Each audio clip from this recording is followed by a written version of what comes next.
الحمد لله وكفى وسلام على عباده الذين اصطفى. اللہ کی توفیق سے ہم یہ بات سمجھنے سمجھانے کی عاجزانہ کوشش کر رہے ہیں کہ جماعت کے ساتھ نماز پڑھنے کے لیے آنے کی شان کیا.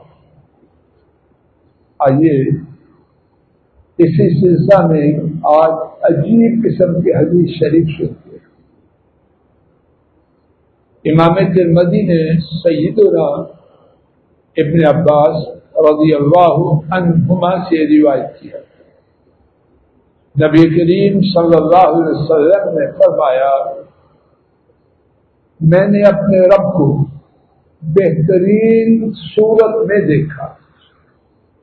راوی بیان کرتا ہے میرا گمان ہے کہ آپ نے فرمایا خواب میں، اور بات خواب کی.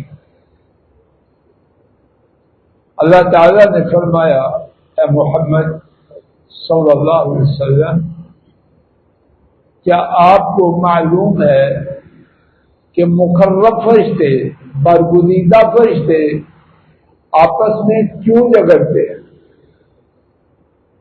نبی کریم صلی اللہ علیہ وسلم نے عرض کیا جی یعنی پتہ. کس میں جھگڑتے ہیں؟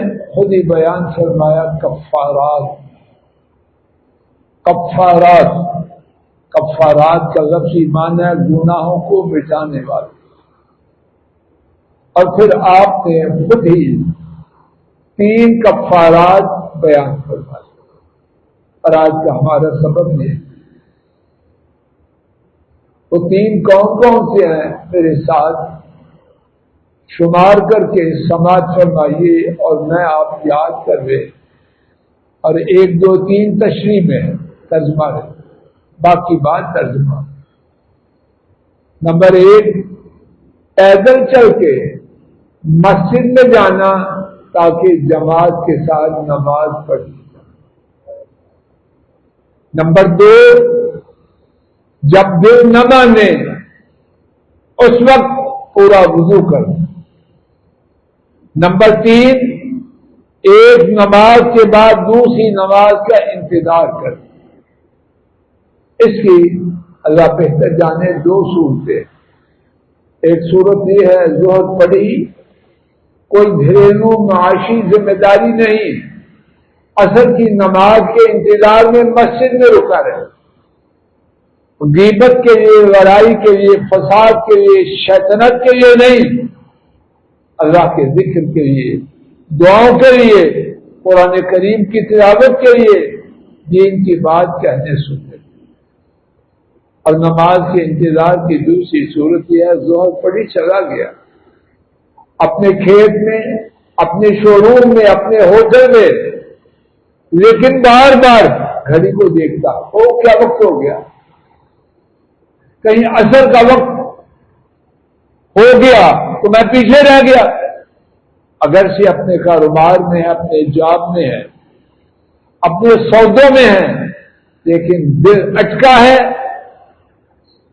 دماغ لٹکا ہے نماز کے ساتھ.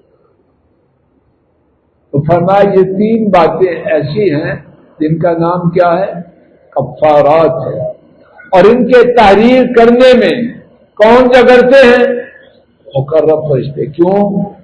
تاکہ ہم اللہ کے دربار میں پہلے رہیں. اب جب 3 اعمال کے لکھنے میں آپس میں فرشتے جھگڑتے ہیں تو ان اعمال کی شان کیا ہو؟ اور ان اعمال کے کرنے والا اللہ کے ہاں کیا حیثیت ہے؟ اور بات یہاں نہ رکی، فرمایا فمن فعلہن عاش بخیر ومات بخیر. جس نے یہ 3 کام کیے، کون کون سے؟ جماعت کے ساتھ نماز پڑھنے کے لیے پیدا گیا، دل نہ چاہا پورا وضو کیا، ایک نماز کے بعد دوسری نماز کا انتظار کیا.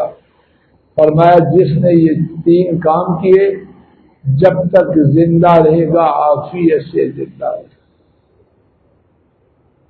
اس سے زیادہ پکی انشورنس ہو سکتی ہے.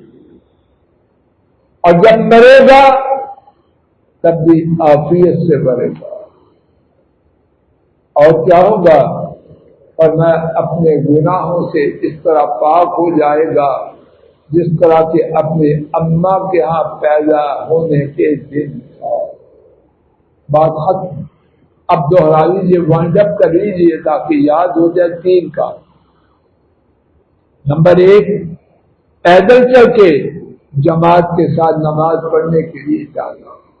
نمبر 2 دل نہ مانے پورا وضو کرنا. نمبر 3 ایک نماز کے بعد دوسری نماز کا انتظار کرنا، چاہے مسجد میں یا چاہے اپنے ٹھکانے.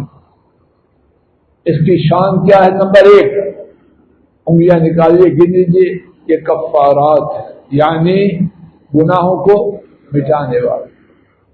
نمبر 2 ان کے کرنے والا جب تک زندہ رہے عافیت سے زندہ رہے. نمبر 3 موت آئے عافیت سے. نمبر 4 اپنے گناہوں سے اس طرح پاک ہو جائے جس طرح اپنی ماں کے ہاں پیدا ہونے کے دن تھا. اللہ یہ تینوں اعمال اور ان کے تینوں بدلے انعامات ہم سب کے ہماری اولادوں کے نصیب میں فرمائے. وآخر دعوانا ان الحمد للہ رب